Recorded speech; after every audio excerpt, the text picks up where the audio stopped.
যে বাজেট যেহেতু আসছে জুনের 4 তারিখে সম্ভবত গভর্নমেন্ট অ্যানাউন্স করবে, তো এটা একটা জায়গা হতে পারে যে একটা 2 বছর বা 3 বছরের জন্য আমদানি শুল্ক পুরোপুরি ওয়েভার দিয়ে দেওয়া। এই রুপটপ সোলারের এই অ্যাক্সেসরিজগুলোর উপরে আমদানি শুল্ক থাকাটা সত্যিকার অর্থে অমূলক। সে যে নবায়নযোগ্য জ্বালানি প্রসারের জন্য গভর্নমেন্টের হাতে সুযোগ আছে, আপকামিং বাজেটে গভর্নমেন্টের হয়তো ইনোভেশনেরও সুযোগ আছে। এইখানে হয়তো 5,000 কোটি টাকার মতো যদি একটা বাজেট অ্যালোকেশন গভর্নমেন্ট করতে পারে, এই সেক্টর দুটো পারপিচুয়াল ভালনারেবিলিটিতে আছে, তাই না? কারণ কন্টিনিউয়াস ভালনারেবিলিটি যেটা আমরা দেখছি, প্রথম এটা চোখে পড়ে লোকজনের মাঝে। আমরা যারা অ্যানালাইসিস করি তারা আমরা 6, 7, 8, 10 বছর আগে থেকেই বুঝতে পারছিলাম যে আমরা মাত্রাতিরিক্ত একটি আমদানি নির্ভর জ্বালানির দিকে যাচ্ছি, যেটা আমাদের ইকোনমির জন্য কোনোভাবেই সাস্টেনেবল না। কিন্তু খালি চোখে, মানে যারা সাধারণ জনগণ, যারা এত কিলোওয়াট আওয়ার, মেগাওয়াট, জুলস এসব জিনিস নিয়ে ভাবেন না, তাদের কাছে এটা প্রথম আসে করোনা ভাইরাসের পরে, তাই না? তখন এই জিনিসগুলো পত্রপত্রিকায় বেশি বেশি আসা শুরু হয় যে আমাদের একটা ওভার ক্যাপাসিটি তৈরি হয়েছে, যে কারণে ক্যাপাসিটি পেমেন্ট লাগে।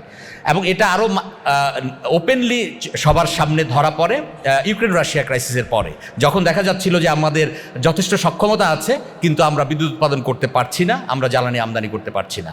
এবং একই ভালনারেবিলিটি আমরা আবার মিডল ইস্ট ক্রাইসিসের কারণে দেখতে পাচ্ছি।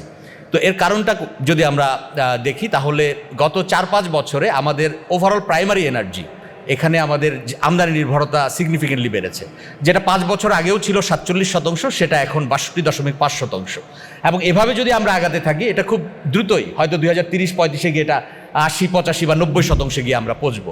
তার মানেটা কি? তার মানে হচ্ছে আমাদের ট্রানজিশন করতে হবে, এবং অন্যান্য দেশ এনার্জি ট্রানজিশন করছে এবং আমাদেরও সেদিকে যেতে হবে। কিন্তু খেয়াল রাখতে হবে, ট্রানজিশন প্রসেস কিন্তু সারা পৃথিবীতে অনেক আগে থেকেই হচ্ছে। এক সময় আমরা অন্য ফিউয়েলে ছিলাম, সেখান থেকে কয়লা, তেল, কয়লা, দেন গ্যাস এবং আদার সোর্সে আমরা যাচ্ছি।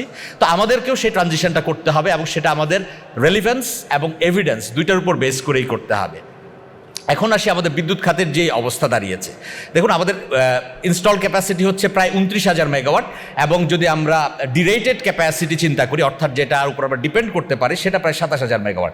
কিন্তু কিছুদিন আগেই এপ্রিলের 23-24 তারিখেই দেখলাম আমরা 3,000 মেগাওয়াটের মতো লোডশেডিং হচ্ছে, তাই না? মাত্র 16,700 মেগাওয়াট ডিমান্ড। এখানে আরেকটা বিষয় লক্ষণীয়, সেটা হচ্ছে 2024 সালের তুলনায় ডিমান্ড ডিস্ট্রাকশন হয়েছে এখন পর্যন্ত আমরা যদি দেখতে পাই। কারণ 2024 সালের ম্যাক্সিমাম পিক ডিমান্ড ছিল 17,200 মেগাওয়াট, সেটা 2025 সালে এসে জুলাই মাসের দিকে দেখা গেল 17,099 মেগাওয়াট। এবছর এখনও এপ্রিল মাসে 17,000 মেগাওয়াট ক্রস করেনি। তার মানে কিছুটা ডিমান্ড ডিস্ট্রাকশন দেখা যাচ্ছে। এর কারণ হতে পারে ইন্ডাস্ট্রিগুলো আসলে সাফিসিয়েন্ট এনার্জি পাচ্ছে না, যে কারণে নিউ ইনভেস্টমেন্ট হচ্ছে না। আরও ফ্যাক্টর থাকতে পারে এর সাথে। তো এখন ওভারঅল যে জিনিসটা করতে হবে, এনার্জি সিকিউরিটিও যেমন বাড়াতে হবে, সেই সাথে ট্রানজিশনের অপশনগুলো যদি দেখুন, আমরা দিনের বেলায় ব্যবহার করি অত্যন্ত এক্সপেন্সিভ তেল, ফার্নেস অয়েল। তো ফার্নেস অয়েলে আমরা কতটুকু বিদ্যুৎ উৎপাদন করি? গত অর্থ বছরে আমরা 10.8% মতো আমরা বিদ্যুৎ উৎপাদন করেছি, যেটা হচ্ছে 10,860 গিগাওয়াট আওয়ার। এবং প্রতি ইউনিটে খরচ হয়েছে, প্রতি কিলোওয়াট আওয়ারে খরচ হয়েছে 27 টাকার উপরে। এটা অত্যন্ত এক্সপেন্সিভ তেল, এক্সপেন্সিভ বিদ্যুৎ। এখন যদি আমরা আমাদের আশেপাশের দেশগুলোর সাথে তুলনা করি, ভারত এবং পাকিস্তান, তারা দুটো দেশই 1% নিচে ব্যবহার করে এই তেল, খরুচে তেল। ভিয়েতনাম, যারা আমাদের অ্যাপারেল সেক্টরের প্রতিদ্বন্দ্বী, যাদের সাথে আমরা কম্পেয়ার করি, তারা কতটুকু ব্যবহার করে? তারাও 1%-এর নিচে, ইনফ্যাক্ট 0.02% বা 0.03%। তো কাজে এটা একটা লো হ্যাঙ্গিং ফ্রুট, দিনের বেলায় সূর্যের আলো ব্যবহার করে দিনের বেলায় তেলের ব্যবহারটাকে কমানো। এবং সেটা যদি আমরা করি, আমরা 8-9 টাকা 10 টাকার ভিতরে আমরা সেটা করতে পারি, সাশ্রয় হবে 15-16 টাকা। ব্যাটারি স্টোরেজ এক্সপেন্সিভ, কিন্তু গ্র্যাজুয়ালি খরচ কমছে। তেলের সাথে যদি কম্পেয়ার করা হয়, তাহলে এখনই এটা ফিজিবল। সো রাতের বেলাও সেটা চিন্তা করা যেতে পারে। এই যে তেল ভিত্তিক পিকিং পাওয়ার প্ল্যান্টগুলো আছে, এটার 70%-এর মতো যদি আমরা কমাতে পারি, 11,000 কোটি টাকা বা 10,000 কোটি টাকার মতো ফার্নেস অয়েল আমদানি প্রতি বছর কমানো সম্ভব। সো আমদানি নির্ভরতা এখানে কমানোর সুযোগ আছে। এর পাশাপাশি যেটা হচ্ছে, আমাদের অন্য সময়েও রিনিউয়েবলের ব্যাপারটা চিন্তা করতে হবে। লো হ্যাঙ্গিং ফ্রুট হিসেবে আছে ইন্ডাস্ট্রির রুফটপ সোলার। ইন্ডাস্ট্রিগুলোতে শ্রেডার ডাটা অনুযায়ী আমরা দেখতে পাচ্ছি 300 মেগাওয়াটের মতো হয়েছে, 300+ মেগাওয়াট। কিন্তু আমি ইন্ডাস্ট্রিগুলোর সাথে, দেশ ইন্ডাস্ট্রির সাথে কথা বলে দেখেছি, এটা অলরেডি 500 মেগাওয়াটের উপরে রুফটপ সোলার তারা করেছে, এবং এই খাতে আরও পটেনশিয়াল আছে। অ্যাটলিস্ট 3,000 মেগাওয়াট বা 3,500 মেগাওয়াট আমরা করতে পারি। তো কাজে এটা দ্রুততার সাথে করা প্রয়োজন। যেহেতু বাজেট আসছে, এই খাতের যে প্রতিবন্ধকতা আছে গভর্নমেন্টের, সেটা দূর করা প্রয়োজন। ফর এক্সাম্পল, ডিসপ্রপোর্শনেটলি এই রুফটপ সোলার বা সোলার ইরিগেশন দুটোই হাইলি ইম্পোর্ট ডিউটি দ্বারা অ্যাফেক্টেড। 28.73% ইম্পোর্ট ডিউটি আছে সোলার প্যানেলে, ইনভার্টারও 28.73%। অন্যদিকে স্ট্রাকচার যে আছে যার উপর বসানো হবে সেটা 61.8% আমদানি শুল্ক আছে। এখন আমরা যখন আমদানি নির্ভরতার দিকে এইভাবে পৌঁছে গেছি বিদ্যুৎ খাতে 65%-এর উপরে, অন্যদিকে প্রাইমারি এনার্জিতে 62%-এর উপরে, সে জায়গায় এই রুপটপ সোলারের এই অ্যাক্সেসরিজগুলোর উপরে আমদানি শুল্ক থাকাটা সত্যিকার অর্থে অমূলক। কাজেই বাজেট যেহেতু আসছে জুনের 4 তারিখে সম্ভবত গভর্নমেন্ট অ্যানাউন্স করবে, তো এটা একটা জায়গা হতে পারে যে একটা 2 বছর বা 3 বছরের জন্য আমদানি শুল্ক পুরোপুরি ওয়েভার দিয়ে দেওয়া। ইভেন ব্যাটারি এনার্জি স্টোরেজের ক্ষেত্রেও 61.8% আমদানি শুল্ক আছে। এখন ইন্ডাস্ট্রিগুলো যখন বিদ্যুতের জন্য সাফার করছে, এই আনইন্টারাপ্টেড সাপ্লাই পাচ্ছে না, অন্যদিকে তারা সাফিসিয়েন্ট গ্যাস সাপ্লাইও পাচ্ছে না, সেই ক্ষেত্রে তাদেরকে ব্যাটারি এনার্জি স্টোরেজের আমদানি শুল্কটা ওয়েভ যদি করে দেওয়া হয়, কোনো ইন্ডাস্ট্রি হয়তো সেই সুযোগটা নিবে। আরেকটি বিষয় হচ্ছে আমরা গ্যাসের যে বিষয়টা, আমাদের নিজস্ব গ্যাস উৎপাদনটা পিক করেছিল 2016-17 দিকে। আমরা যদি বিভিন্ন দেশের ডাটা দেখি তাহলে সর্বোচ্চ উৎপাদনে যখন যায় একটা দেশের গ্যাসের লোকাল গ্যাস, ডোমেস্টিক গ্যাস, এটা অ্যাটলিস্ট কয়েক বছর সাস্টেইন করে। আনফর্চুনেটলি আমাদের এটা সাস্টেইন করেনি। 2016-17 সালে পিক ছিল, তারপরের বছর থেকে এটা ফল করা শুরু করে এবং আমরা এলএনজির উপর ডিপেন্ডেন্ট হয়ে যাই। আমরা গত অর্থ বছরে যে পরিমাণ এলএনজি আমদানি করেছি সেটা হচ্ছে আমাদের টোটাল গ্যাস কনজাম্পশনের মাত্র 28.8%। তার জন্য আমরা ব্যয় করেছি $3.5 বিলিয়ন উপরে।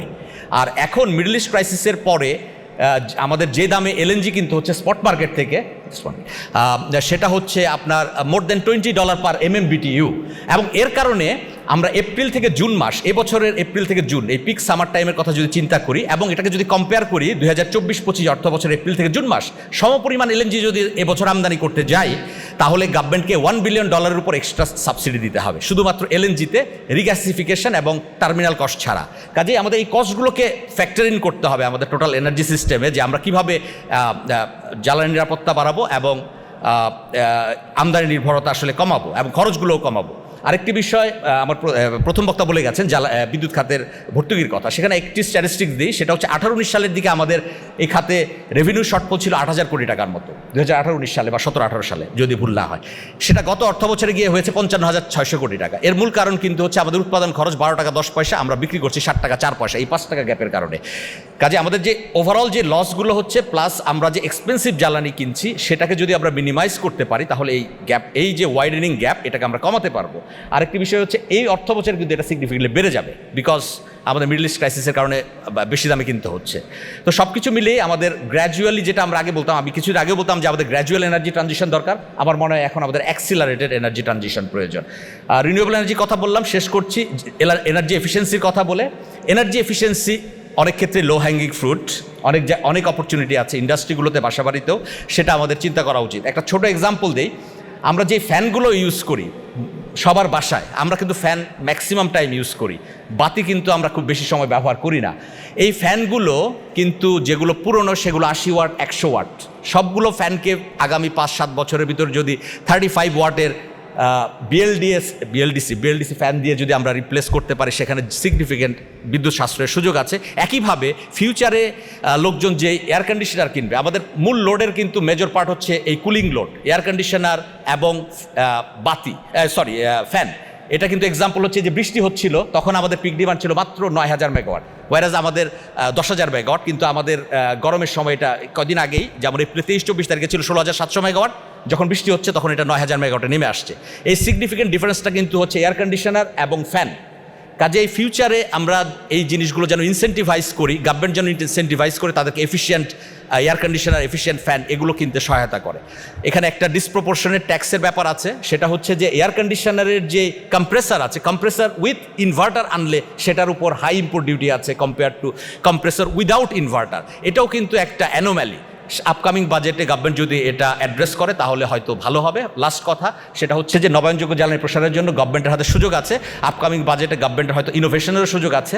এইখানে হয়তো 5,000 কোটি টাকার মতো যদি একটা বাজেট অ্যালোকেশন গভর্নমেন্ট করতে পারে, সোলার ইরিগেশন, রুপটপ সোলার এবং অন্যান্য ইন্টারভেনশন হয়তো কুইকলি ইমপ্লিমেন্ট করা যাবে, এবং সাথে আমদানি শুল্কের কথা যেটা বলছিলাম সেটা যদি ওয়েভার দেওয়া হয়। ধন্যবাদ।